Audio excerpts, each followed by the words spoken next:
The sun dipped low on the horizon, painting the ocean in hues of orange and gold, as waves whispered secrets to the shore. But in that moment, single dad Mark Thompson wasn't admiring the view. His eyes were fixed downward, lost in thought, when a voice cut through the salty air like a lifeline. "Eyes are up here." He looked up, stunned, not because he'd been caught staring at the wrong place, but because those eyes, those piercing blue eyes, were the exact shade of his late wife's. And standing there was his new neighbor, Emily, with a smirk that hid a world of her own pain. Little did he know, this chance encounter on the beach would unravel his guarded heart and weave a new tapestry of love, loss, and second chances. Hey everyone, if this story tugs at your heartstrings like I know it will, hit that like button right now and subscribe for more emotional tales that remind us life can surprise us when we least expect it. Now, let's dive in. Mark had always been the kind of man who kept his world small after Sarah's death. It had been 3 years since the car accident that stole his wife and left him alone with their 5-year-old daughter, Lily. They lived in a quiet coastal town in Maine, where the beach was both a playground and a sanctuary. Mark worked as a freelance graphic designer from home, juggling deadlines with diaper changes. Wait, no, Lily was past diapers now, but the chaos felt eternal. Mornings were rushed breakfasts of cereal and cartoons, afternoons filled with playdates he barely managed, and nights were the hardest, when the house echoed with silence and he'd stare at old photos, wondering how to fill the void. That fateful Saturday, Mark decided to take Lily to the beach to build sandcastles, hoping the fresh air would shake off the fog of another sleepless night. Lily, with her wild curls and infectious giggle, ran ahead, her tiny bucket swinging wildly. Mark followed, carrying the cooler and towels, his mind drifting to the mounting bills and the ache in his chest that never fully faded. He didn't notice the woman until Lily's ball rolled right to her feet. Emily Carter had moved into the house next door just 2 weeks ago. She was a mystery to the neighborhood, a 32-year-old bookstore owner from the city, fleeing a messy divorce that had left her questioning everything. With her sun-kissed skin, wavy auburn hair, and a bikini that hugged her curves, she turned heads without trying. But Emily wasn't there for attention. She was there to heal, journaling by the waves, trying to piece together her shattered self-esteem. When the ball stopped at her towel, she picked it up with a smile, ready to toss it back to the little girl. That's when Mark approached, eyes glued to the sand, scanning for Lily's toy. He mumbled a quick "sorry about that," without looking up, his voice rough from disuse. Emily, used to men gawking at her figure after years of unwanted advances from her ex-husband's friends, straightened up and said firmly, "It was her up here. It was her to line a shield against objectification." Mark's head snapped up, his brown eyes wide with confusion. "What? I wasn't. I was looking for the bald." But as their gazes locked, time froze. Those eyes. Sarah's eyes had been that same ocean blue, deep and knowing, the kind that could see straight into your soul. A wave of emotion crashed over him, grief, surprise, a spark of something unfamiliar. He stammered, sorry, I'm Mark, we live next door." Emily blinked, her defensiveness melting into curiosity. She saw the raw vulnerability in his face, the way his shoulders slumped under an invisible weight. "Emily," she replied, handing over the ball. Lily bounded up then, grabbing it with a cheerful, "Thanks, lady," and dragging Mark away to build their castle. But as they walked off, Emily couldn't shake the feeling that this awkward single dad was different. No leering, no sly comments, just genuine flusteredness. Over the next few days, their paths crossed in small ways. Mark waved from his porch while watering plants. Emily nodded back while walking her dog, a fluffy golden retriever named Max. Lily, ever the social butterfly, started peeking over the fence, chatting about seashells and mermaids. One evening, as the sun set, Mark found himself grilling burgers in the backyard, the scent wafting over to Emily's side. Lily insisted on inviting the nice lady, and before Mark could protest, his daughter was at the fence yelling, "Come eat with us! Daddy makes the best burgers." Emily hesitated, her heart still bruised from her ex Tom, who had cheated and left her feeling unworthy. But Lily's pleading eyes were impossible to resist.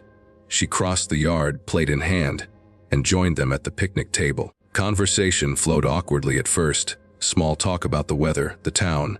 But then Lily piped up, "My mommy's in heaven. She liked beaches too." The innocence of it hit like a punch. Mark's face paled, and he busied himself with flipping burgers. But Emily saw the pain etched in his features. "I'm sorry," she said softly, touching Lily's hand. "That must be hard. My heart got broken too, but not like that." Mark looked at her then, really looked, and shared a sliver of his story: the accident on a rainy night, Sarah's laugh that still echoed in his dreams, the guilt of surviving. Emily opened up about Tom, the lies, the betrayal that made her move to this quiet town to start over. By the end of the meal, laughter mingled with tears, and a fragile bond formed under the stars. As weeks turned into months, their neighborly chats deepened into something more. Mark found himself looking forward to Emily's knocks on the door, sometimes with fresh baked cookies for Lily, other times just to borrow sugar and stay for coffee. She challenged him in ways he hadn't been challenged since Sarah. "You can't hide forever, Mark. Lily needs to see you live." He pushed back gently. "Easy for you to say. You've got no one depending on you like this." But her words lingered, stirring the embers of hope. Challenges arose, as they always do in stories worth telling. First came the storm, literally. A fierce nor'easter hit the coast, flooding streets and knocking out power. Mark's roof leaked, and in the chaos, he slipped while fixing it, twisting his ankle badly. Emily, hearing the commotion, rushed over with flashlights and blankets. She helped him inside, tended to his injury with ice and elevation, while Lily clung to her like a lifeline. That night, huddled by candlelight, they shared secrets. Mark admitted his fear of loving again, terrified of losing someone else. Emily confessed her insecurity, how Tom's infidelity made her doubt her worth. "I said eyes up here that day 'cause I'm so used to being seen as just a body," she whispered. Mark reached for her hand. "I saw your eyes first. They reminded me of everything good, but healing isn't linear." Mark's in-laws visited one weekend, judgmental eyes scanning Emily as the neighbor who's around too much. They whispered about moving on too soon, planting seeds of doubt in Mark's mind. "Sarah wouldn't want you replacing her," his mother-in-law said sharply. Mark pulled away, canceling plans with Emily, burying himself in work. Emily felt the sting of rejection, flashbacks to Tom's dismissals flooding her. She threw herself into her bookstore, organizing events to distract from the hurt. Lily, wise beyond her years, noticed the shift. "Why don't we see Emily anymore, Daddy? I miss her stories." Her words pierced Mark's defenses. He realized he was letting fear win, pushing away the one person who made him feel alive. Gathering courage, he limped to her door with a bouquet of wildflowers from the beach. "I'm sorry," he said when she answered, her eyes guarded. "I got scared. But you're not a replacement. You're a new chapter." Emily's walls crumbled. They talked for hours, confronting the ghosts of their pasts. She shared how therapy helped her reclaim her confidence, urging Mark to try it. He did, slowly unpacking his grief in sessions that left him raw but lighter. Together, they navigated smaller hurdles: Lily's first school play, where Emily helped with costumes, earning the girls' adoration. A jealous ex of Emily's showed up in town, stirring drama, but Mark stood by her, proving his loyalty. Their relationship blossomed like spring after a harsh winter. Beach walks became dates hand in hand. With Lily skipping ahead, Mark designed a logo for Emily's bookstore, a symbol of their partnership. Intimacy grew tentatively, stolen kisses under the pier, nights where they simply held each other, whispering dreams. Challenges persisted. Mark's work deadlines clashed with family time. Emily's fear of commitment made her hesitate on big steps, but they resolved them with communication, the kind forged in vulnerability. One crisp autumn day, a year after that beach meeting, Mark planned a surprise. He led Emily and Lily to the same spot where it all began. The waves crashed rhythmically as he knelt, not with a ring, too soon for that, but with a promise. "Emily, you taught me that love isn't about forgetting the past, it's about honoring it while building a future. Will you be part of ours?" Tears streamed down her face as she nodded, pulling him up for a kiss. Lily cheered, throwing sand in the air like confetti. In the years that followed, they blended their lives seamlessly. Emily's bookstore hosted story hours where Mark illustrated children's books on the spot. Lily grew into a confident teen, crediting her two moms for her strength: Sarah in heaven, Emily on earth. Mark and Emily married on that beach, vows echoing with gratitude for second chances. Challenges, cares, financial dips, but their foundation held, rooted in empathy and resilience.